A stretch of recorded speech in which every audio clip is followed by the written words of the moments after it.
Hello, thanks for joining me, astrologer Patrick Arundell, for your astrological overview for week commencing the 18th of April.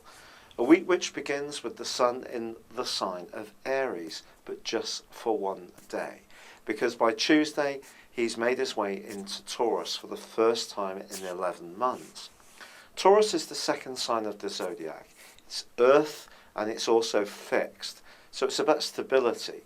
And it's about building on the things that we've been working on over the last month. And if you have been a busy bee in terms of new interests or reinvigorating and energizing the things that have been ongoing, this is an opportunity to really put the roots down, to make things more solid. Now, Mercury's already in this location, waiting, so there's a lot of mental capacity there as well.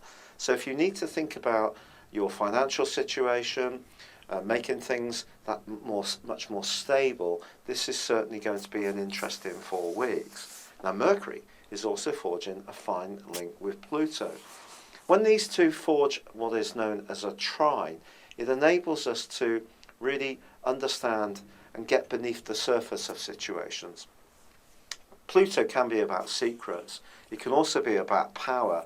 Mercury is much more about how we think, express ourselves, our value systems, and certainly in the sign of Taurus, we're looking for value for money in a way, or we're looking to appreciate the things that give us a more sensual pleasure.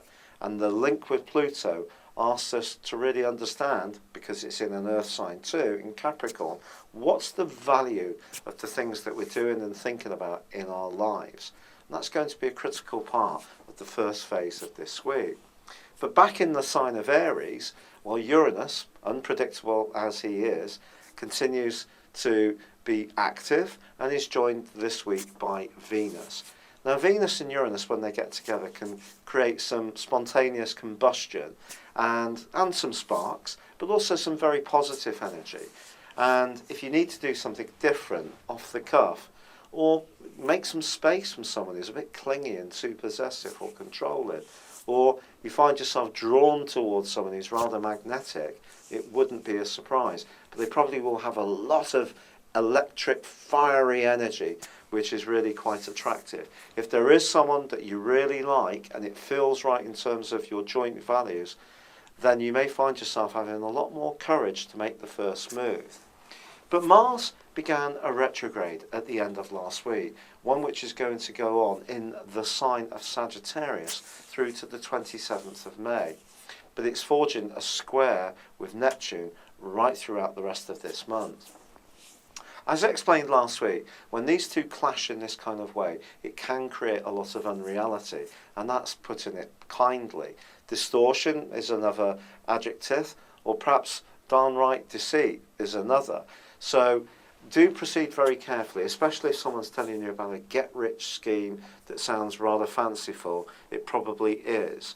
But even around your own thinking about how you're going to improve your financial lot, especially with Taurus making you more aware of this, don't take big risks with resources that you can't afford to lose. Ironically, Saturn in the same sign of Sagittarius forges a very positive link with Venus and also Uranus, which suggests that if we can link innovation with solid research, perspiration and hard work, things can move forwards well. The full moon, which occurs on Friday, however, does happen in the sign of Scorpio. Scorpio is very intense, it's passionate, and this is going to be more about our long-term resources, or how we link together with other people, financial institutions. And so if you are tempted to splash out in the short term, just try to think about the consequences. It's also possible that someone will make a call on your time. It's not just about money, or challenge you about your values. And any of those scenarios are possible in the following 2 weeks. But the one thing that both Scorpio and Taurus are, they're both fixed, which reminds us that whatever happens, to try to retain the ability to be a bit flexible, a bit fluid, and not too intransigent, because when Taurus and Scorpio go to war, then there can be a tendency for an almost inflexible response to situations that do require a little bit of manoeuvring and just letting more forceful energies which aren't helpful just pass us by. So we try to find more tangible solutions which can stand the test of time. And both Taurus and Scorpio are brilliant for that once things have been proven in terms of their worth. It's been a real pleasure being with you. Thank you for joining me. Good luck and goodbye for now.